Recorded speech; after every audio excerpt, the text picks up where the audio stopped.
समदोषः समग्निश्च समधातुमलक्रिया प्रसन्नात्मा इंद्रियमना स्वस्थ इति विधीयते।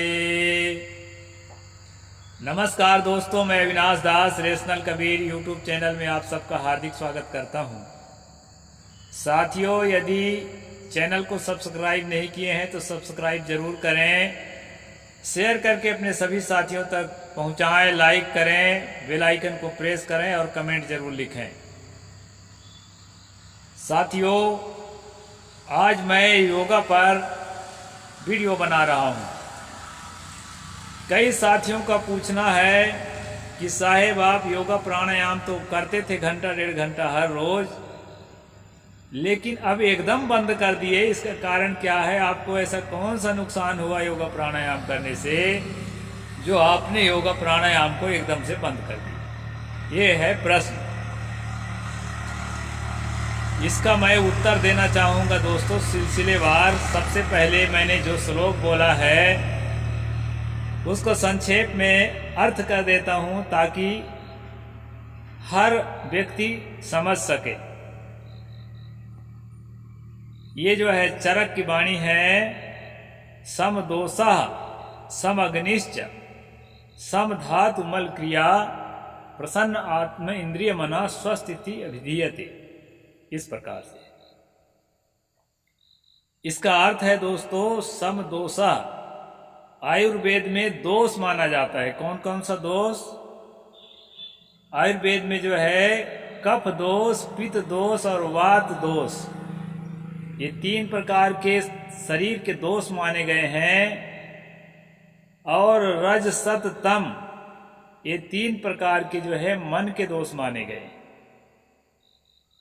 तो इस श्लोक का अर्थ है दोस्तों, तन के और मन के जो दोष हैं वो सम्यक होना चाहिए। मतलब जो है नॉर्मल स्थिति में होना चाहिए। समदोषः समग्निश्च, शरीर की जो अग्नि है, पाचक अग्नि, और शरीर का जो सामान्य तापमान समग्निश्च, वो भी एक संतुलित मात्रा में, सामान्य मात्रा में, नॉर्मल मात्रा में होना चाहिए। समग्निश्च समधातु मल क्रिया। आयुर्वेद में धातु माना गया है, 7 प्रकार के धातु। दोस्तों, वर्तमान की चिकित्सा पद्धति से मेल करेंगे श्लोक के अर्थों को तो वर्तमान की चिकित्सा पद्धति से सर्वथा मेल नहीं हो सकता है। ये उस काल के श्लोक है जिस काल में ये सब माना जाता था। तो इसमें कहा है समधातु सम अग्निश्च समदोषः समग्निश्च समधातु मल क्रिया।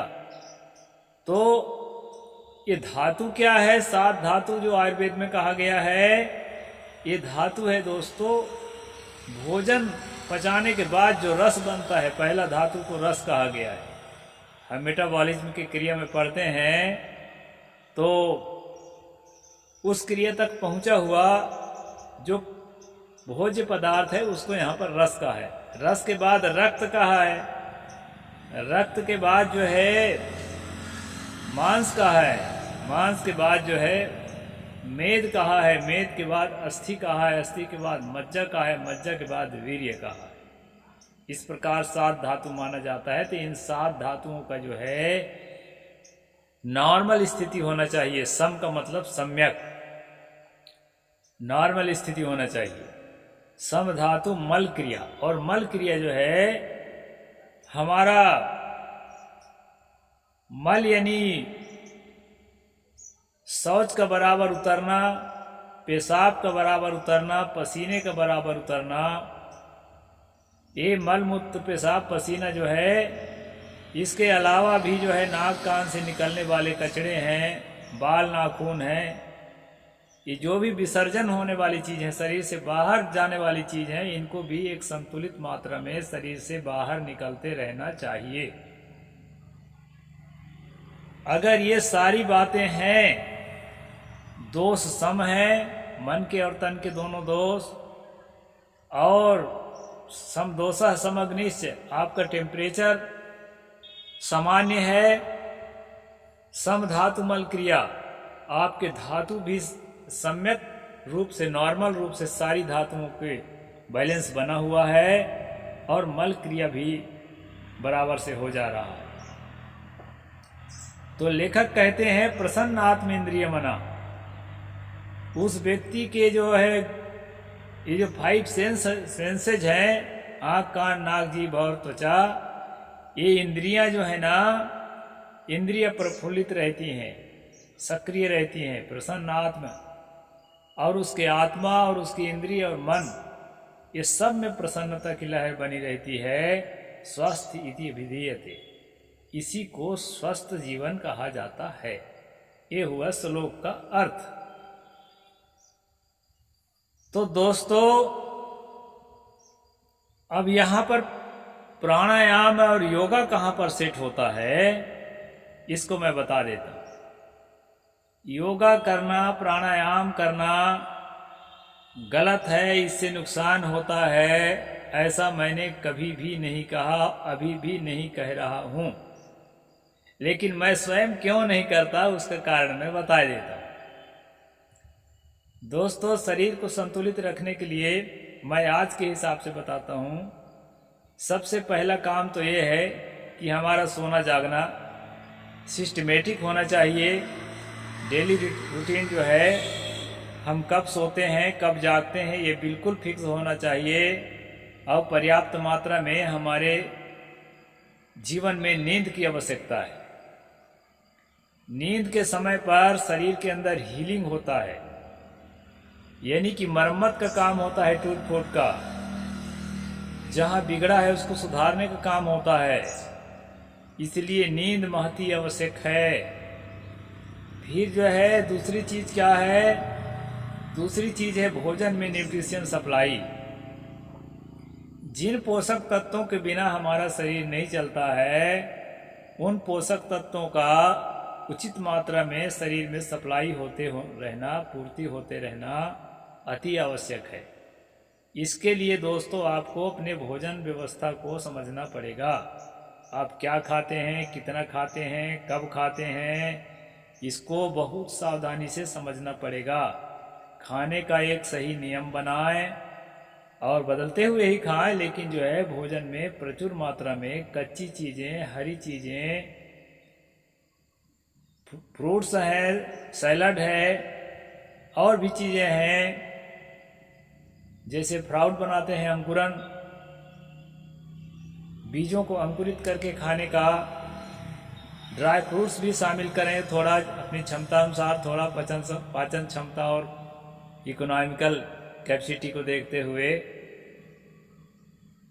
तो दोस्तों, भोजन का संतुलन करना एक बहुत बड़ी बात है। मैंने शुरू में कहा नींद के बाद भोजन, और नींद और भोजन के बाद ये तीसरा आइटम है योगा प्राणायाम। योगा प्राणायाम के बहुत प्रकार हैं। अगर सबको करना चाहेंगे ना, तो पूरा सुबह से शाम तक योगा ही करते रह जाएंगे। और सबका अलग अलग फायदा भी है, जैसा कि उसके योग के जो विशेषज्ञ हैं वो बताते हैं, जिनको उनकी विशेषज्ञता हासिल है। और मैं योगा प्राणायाम करता भी रहा हूँ, और उससे मुझे कोई घाटा मिला है ऐसा कुछ नहीं है। छोड़ कैसे दिया? सुबह सुबह दोस्तों मच्छर बहुत होते थे, और पंखा चलाना, योगा करना मुझे अच्छा नहीं लगता था। तो उछल कूद जब मैं दौड़ कूद करने लगा, और चलते फिरते हाथ पैर फटकार करके 2-4 कसरत भी करता हूँ, अभी भी करता हूँ, तो मुझे राहत मिलने लगी। और किसी भी प्रकार से योगा प्राणायाम मुझे आवश्यक नहीं लगा, और मैं जम के दौड़ और उछल कूद करता हूँ दोस्तों, कम से कम 20 मिनट। तो 1.5 से 2 घंटे का जो योगा प्राणायाम का मिलने वाला लाभ है, मुझे उतने में मिल जाता है। ये मेरा निजी अनुभव है। मैं दावा नहीं करता कि सब कोई ऐसा ही करें, सबको प्रेरित नहीं करता। लेकिन दोस्तों, मैं एक बात सोचता हूँ कि हमारे जो पूर्वज से होमो सेपियंस जो थे, आदि मानव जो थे उनको योगा प्राणायाम का ज्ञान नहीं था, लेकिन कसरत करते थे। कैसे कसरत करते थे? जंगल में तो रहते थे, घर तो था नहीं। अगर कोई हिंसक पशु के आहट लगी तो दौड़ते दौड़ते दौड़ते जो है प्राण बचा के उनको भागना पड़ता था। और अगर शिकार करने के लिए किसी अपने से कमजोर जानवर को दौड़ाते थे तो भी दौड़ते दौड़ते उनकी हालत बिगड़ती थी। तो उनके पास दौड़ना एक विकल्प था और उछल कूद भी विकल्प था, क्योंकि कई झाड़ियों को, कई पत्थरों को मैं जंगल में दौड़ा हूँ इसलिए जानता हूँ, कूद करके उसको जो है क्रॉस करना पड़ता है। कई ऐसी जगह, कई जगह जो कूदने की क्षमता नहीं रहती है तो फिर धीरे से उसको क्रॉस करते हैं। तो इस तरह से दोस्तों उनकी एक मजबूरी थी, वो मजबूरी जो है कसरत के रूप में काम आती थी। अब डेली रूटीन में तो नहीं रहा होगा, कभी छूट भी जाता रहा होगा। तो हाथ पैर में रक्त का प्रवाह बनाए रखने के लिए, शरीर के अंदर ऑक्सीजन लेवल को बनाए रखने के लिए कसरत बहुत जरूरी है। ऑक्सीजन लेवल जो है फुल सांस चलते तक, थकान आते तक। और एक शर्त और है दोस्तों, कसरत करते समय खुश रहने का अभ्यास करिए, मस्त रहने का अभ्यास करिए। इसमें क्या होता है, पीनियल ग्लैंड में जो खुशी के हार्मोन्स हैं, सीरोटोनिन है, डोपामिन है, ये सब जो है स्रावित होने लगते हैं और वो जो है आपके दिन भर की खुशियों का कारण बनते हैं। इसलिए मैं योगा प्राणायाम के खिलाफ नहीं हूँ, मैं भले छोड़ दिया हूँ, लेकिन उसके जगह पर मैं अभी 50 की अवस्था होने पर भी मैं किसी तरह संकोच नहीं करता कि मैं बच्चों जैसा क्यों दौड़ूं, कूदूं, उछलूं। मैं ऐसा करता हूं और इससे मुझे बहुत फायदा मिला है। हाँ भाई, भोजन मेरा नपा तुला हुआ है, भोजन मैं हिसाब से करता हूं। और जैसा कि मैं बता दूं आपको, सन 2020 में मैं पैरालिसिस का शिकार हो चुका था, तो उसके कारण थोड़ा मोड़ा कुछ लहर आता है। योगा करता था तो भी आता था ठंडी के दिन में प्रायः, और अभी दौड़ता कूदता हूँ तो भी थोड़ा कभी आता है। दोस्तों उसके लिए हम जो है लहसुन का प्रयोग, मेथी का, साधु समाज में लहसुन अच्छा नहीं माना गया, नहीं खाया जाता, वर्जित है कुल मिला के। लेकिन मैं एलानिया जो है लहसुन खाता हूँ दोस्तों, किसी भी प्रकार से चोरी छुपा नहीं खाता। लहसुन का प्रयोग, हींग का प्रयोग, मेथी का प्रयोग, वो सब भोजन में अपना मेथी को अंकुरित करके लेता ही हूँ। इस सब से फायदा होता है।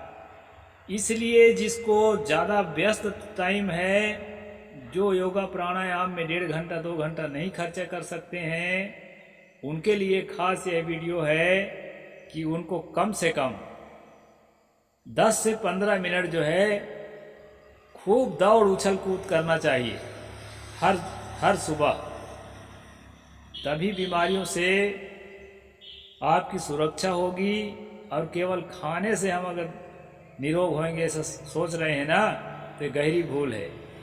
कसरत आपको करना ही होगा, जिस रूप में करें। योगा प्राणायाम करते हैं अच्छा है, उससे कोई हानि नहीं है बल्कि लाभ है। तो ये वीडियो के माध्यम से दोस्तों मैं आपको प्रेरित करना चाहता हूं कि आप जो है कसरत करें। किसी भी उम्र के हैं, जितना चल सकता है, जो अंग ठीक है उसी अंग को हिलाएं डुलाएं। मूवमेंट करने से खून का दौरा सुधरता है और जो है मरी कोशिकाएं जो है ढीली होकर बाहर निकलती हैं। और जो है नींद बढ़िया जब आती है तो मरम्मत होती है। और जो है न्यूट्रिशन, हमारा भोजन में वैल्यू अच्छा है, न्यूट्रिशन वैल्यू, तो उससे शरीर का पोषण होता है। और दोस्तों दुख से, मुसीबत से, बीमारी से और मौत से आज तक कोई नहीं बचा है। ये मत कहो कि हम गारंटी करते हैं कि हमको इनमें से कुछ भी नहीं होगा, होगा ही। लेकिन जो है जितना बढ़िया एक्सरसाइज करेंगे, भोजन का ख्याल रखेंगे, समय से सोएंगे जागेंगे, तो उसका बेनिफिट तो मिलना पक्का है। इसलिए दोस्तों योगा प्राणायाम करें चाहे ना करें, लेकिन कम से कम 10 मिनट का समय निकालकर हर रोज जो है जम के उछल कूद करें। ये सुबह सुबह करना बहुत ज़रूरी है। और जो है इसके बाद थोड़ा सुस्ताने के बाद मेडिटेशन में ध्यान में बैठें, बहुत फ़ायदा होगा दोस्तों। या उठते ही पहले ध्यान करें, अंधेला में निकलने का मन नहीं है तो ध्यान करना बहुत ज़रूरी है। कसरत जितना ज़रूरी है उतना ही ज़रूरी ध्यान भी है, बल्कि उससे भी ज़्यादा। ध्यान करने से मानसिक स्वास्थ्य भी सुधरता है और जो है मन में शांति रहती है, और विरोधी विरोध करते हैं तो उसको सहने की शक्ति भी बढ़ती है। बहुत सारा फायदा है। इसलिए मेडिटेशन नहीं जानते हैं तो सीख लें और करना जरूरी है दोस्तों। साहेब बंदगी। जय भीम, जय जोहार, जय भारत।